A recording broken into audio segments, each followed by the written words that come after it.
Welcome to an electrifying clash of dark powers.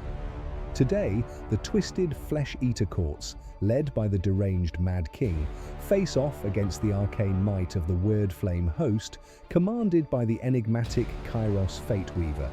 In this battle of madness versus magic, chaos and cannibalistic fury collide. Welcome to the Realm Wars Network. The Word Flame host consists of 2 regiments, both led by a greater demon. In total, 4 units of horrors bring a lot of bodies to the table. All these minor demons bring volume of fire to the table with their short-range missile attacks. If the demons get some crucial spells off to lower their enemy's armor, all these shots can cause quite a lot of damage. This is further supplemented by a unit of flamers which bring more literal firepower to the table. A single unit of screamers rounds off the army to act as fast objective grabbers if the opportunity arises. The Lords of the Manor do not see many changes to their playstyle coming over from 3rd edition. Solid blocks of knights and serfs that still hit hard when they get to fight. Most crucially, their ability to return slain models is the core of this army. Being able to return knight units from the brink of death to full strength is a power that few armies have. Ushoran himself got even stronger in combat and will be found in almost any flesh-eater army list. The battle plan for today is the focal points, where each objective is worth only a single point, but the players can score 3 additional points if they control both home or flank objectives. The underdog can decide if the central objective counts as home or flank objective.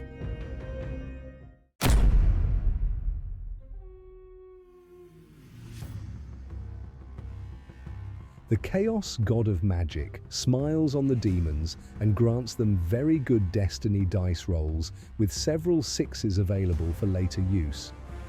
The Flesh Eaters finish deploying first and hand the first turn to the demons. The battle tactic is to seize the center. In the hero phase, the demons have 5 spellcasts and they summon the Maelstrom first to charge it up, as well as the Shackles to block the center. Other attempts to summon the Purple Sun and the Gravetide are unbound. At the end of the hero phase, the Crypt Haunter Courtier uses a command point for magical intervention to pray, but rolls a 1.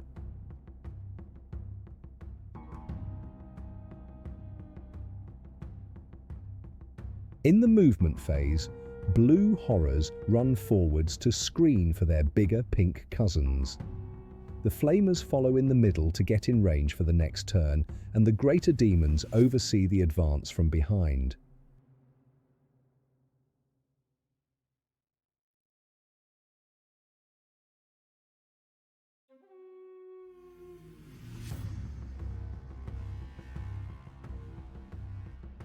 The Crypt Ghouls in the center redeploy 3 inches forward to screen their king. In the shooting phase, the Lord of Change shoots Ushoran, but deals no damage. The demons score their battle tactic and 2 objectives for 7 points.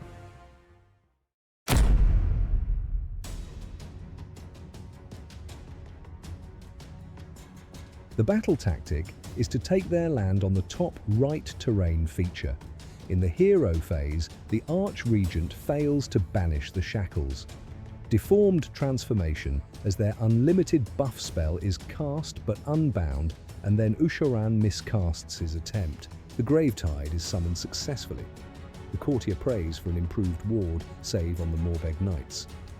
Kairos then summons the Purple Sun with his magical intervention. In the movement phase, the Vargulf and the Knights are moving up the right flank.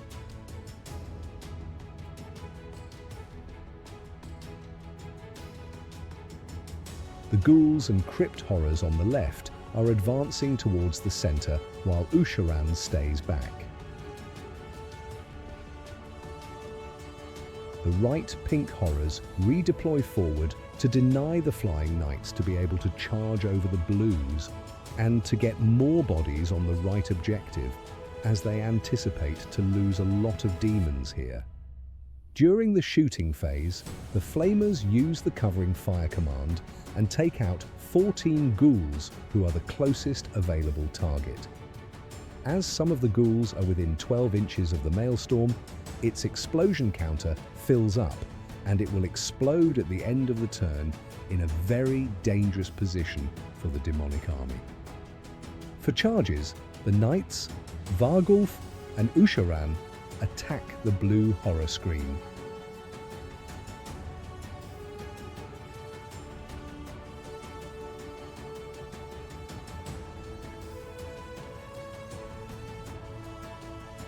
In the fight phase, the blue horrors are reduced to a single brimstone being left alive by the knights. The Vargulf and the king take out half of the pink horrors, who almost kill the Vargulf in return with their magical explosions on death. The surviving ghouls in the centre attack the shackles and destroy them. At the end of the turn, the Vargulf can retreat to safety in the same phase.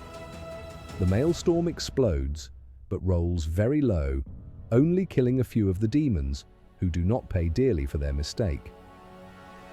The Flesh Eaters score their battle tactic and control their home, left and centre objectives for 7 points.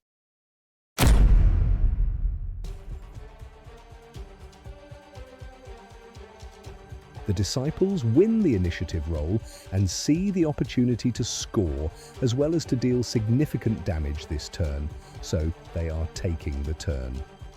The battle tactic is to take their land on the lower left terrain feature. In the hero phase, the Lord of Change unleash a magical firestorm on Usharan in an attempt to weaken him, but deals only a single wound. He also summons a grave tide. Kairos casts arcane suggestions to lower Usharan's armor save and follows it up with summoned shackles behind the Mad King. The final spell sets Usharan on fire, dealing 3 damage. The courtier uses magical intervention and prays to save up prayer points. In the movement phase, the shackles deal 3 more damage to Usharan.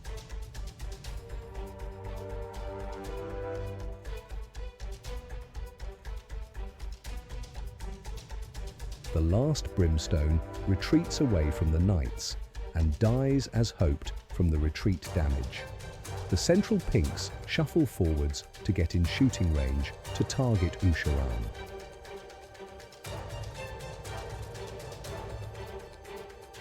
The Lord of Change resummons a new unit of blue horrors to screen for Kairos as the first unit just died. In the shooting phase, the flamers open up on Usharan, who burn him off the board by dealing 15 damage to him.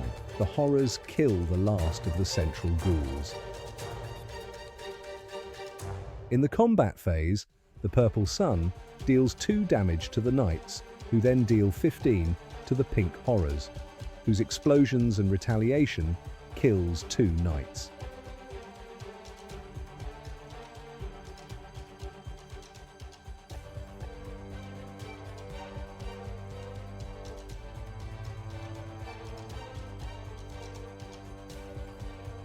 The Disciples complete the battle tactic and control 3 objectives for 7 points again.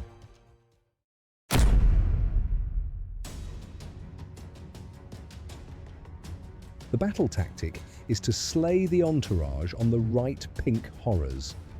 During the hero phase, the Vargulf prays for an improved ward save on the knights. The Archregent casts Deranged Transformation, but is unbound. Kairos casts Fold Reality to teleport the horrors into safety and to deny the battle tactic.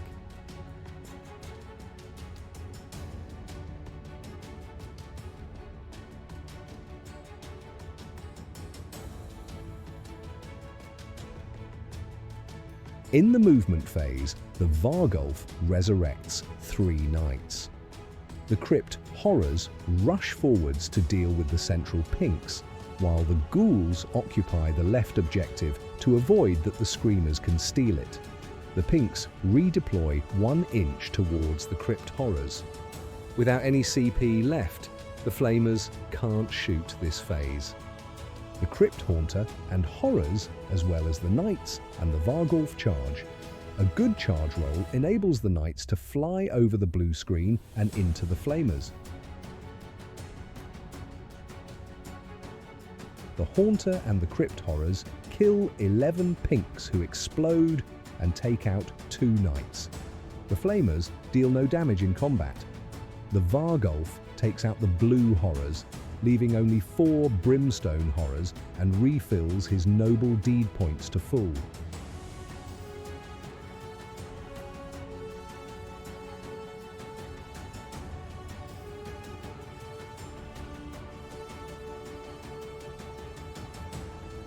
The knights kill all but 1 flamer. The blue horrors then drag down another knight, and the Vargulf retreats. The flesh eaters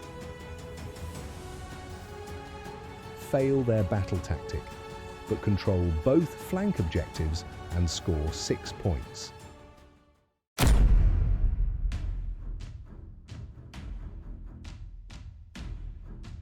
The disciples win the initiative roll and take the turn to avoid that the undead hordes break fully through their lines. The battle tactic is the ordained charge, where 2 chaos units need to charge and take control of an objective. In the hero phase, the Lord of Change teleports the pink horrors to threaten the enemy home objective. Kairos curses the crypt horrors with a malice to hit and wound rolls. He also sets the Vargulf on fire and banishes the Gravetide. In the movement phase, the last flamer retreats, but survives the retreat, so the Lord of Change cannot resummon the unit. Kairos boldly flies forwards to trap in the Vargulf, who has no place to hide anymore. The last horrors screen out the own home objective from the undead hordes. The shooting phase passes with little effect. For their charges, Kairos and the Brimstones attack the Vargulf, while the Gravetide fails the charge. The teleported pinks use Destiny dice to secure their charge on the Charnel Throne. The Crypt Haunter uses countercharge to move into combat with the blue horrors. In combat, Kairos kills the damaged Vargulf. The blues in the center die to the knights, but kill one before they return to the Chaos Realms.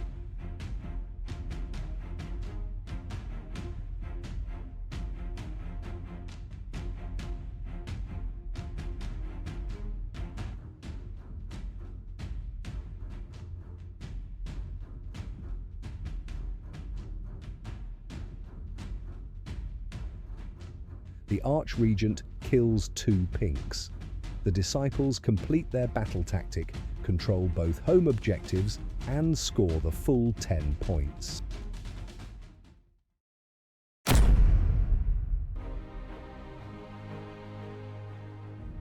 The battle tactic is do not waver. In the hero phase, deranged transformation is cast on the knights, who still take damage from being on fire from the last turn. The Carrion Call is also cast successfully, which enables a summoned unit to move. The Lord of Change tries to finish off the last knight with a firestorm, but deals no damage.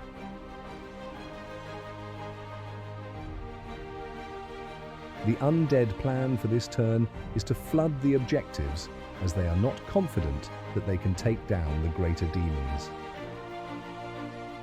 4 knights return again with noble deeds from the Haunter, making this the second time the unit was almost dead, but is now a threat again.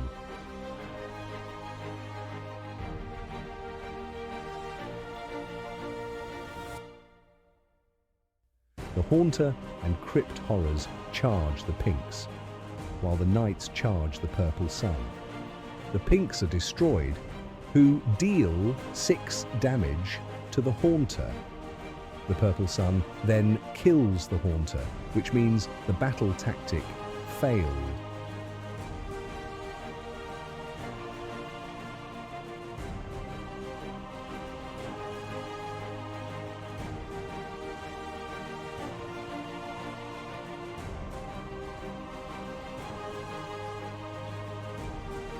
The Archregent also kills the Pinks that are scratching his throne. The Flesh Eaters fail their battle tactic, but control both home objectives for 6 points.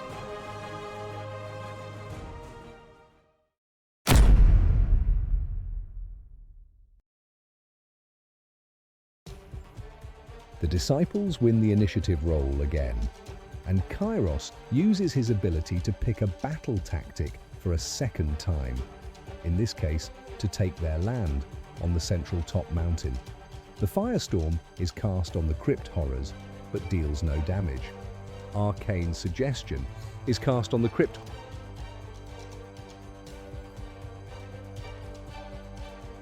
Purple Sun is summoned. Both large undead hammers are then put on fire.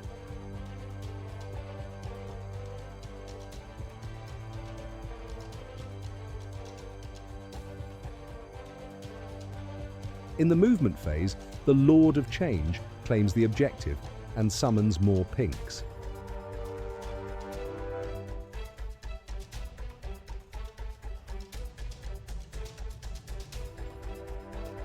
The remaining Brimstones and manifestations are used to screen off the greater demons again as they abandon their home territory.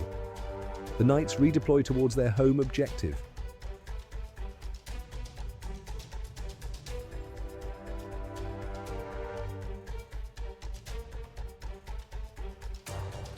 The shooting phase stays uneventful.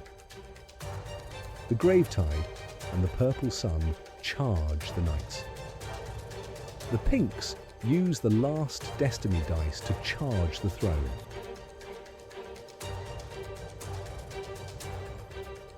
Two of the Knights die to the manifestations.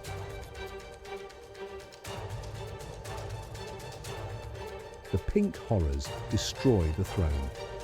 The Disciples control only 2 objectives, but complete their tactic and score 6 points.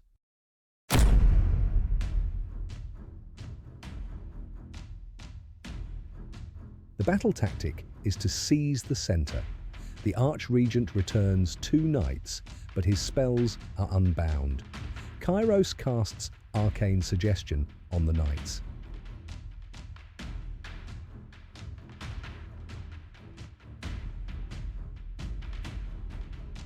In the movement phase, ghouls are summoned on the demon's home territory. The Archregent and Crypt Horrors claim the centre of the board. The Knights retreat to take back their own home.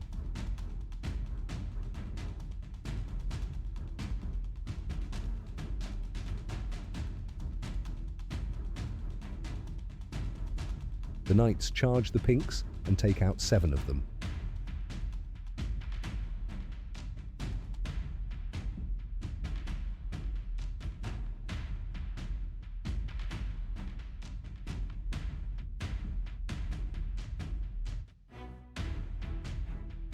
The Flesh Eaters score the full 10 points this turn.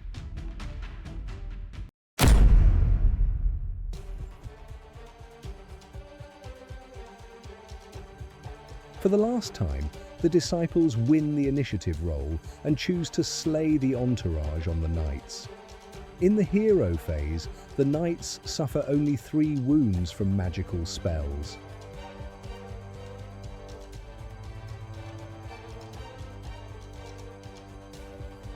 In the movement phase, the greater demons both move up to the top of the board and summon 3 flamers. The Purple Sun flies over the unit and kills a knight.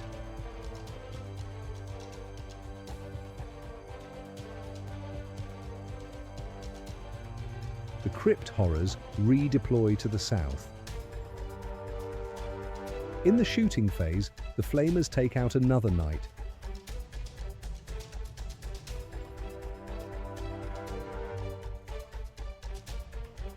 In the the charge phase, both greater demons charge in, as well as both manifestations.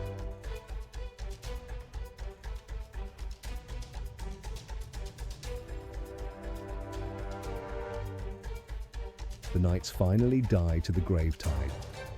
The disciples control again only 2 objectives and score 6 points.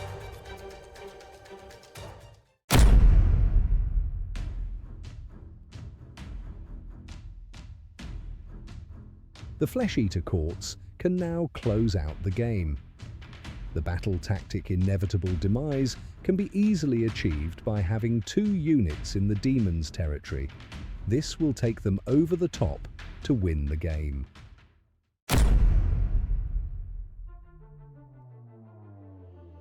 A very close match that saw both armies dropping points, the Flesh Eaters on battle tactics and the demons on objectives. Ushoran going down early was a big loss, but the amazing recursion that the Manor Lord's battle formation allows really carried the Flesh Eaters in this game. Refilling the Morbeg Knights 3 times was something the demons just couldn't deal with, despite all the tricks they could muster. We thank you for watching the Realm Wars Network and hope to see you at the next battle.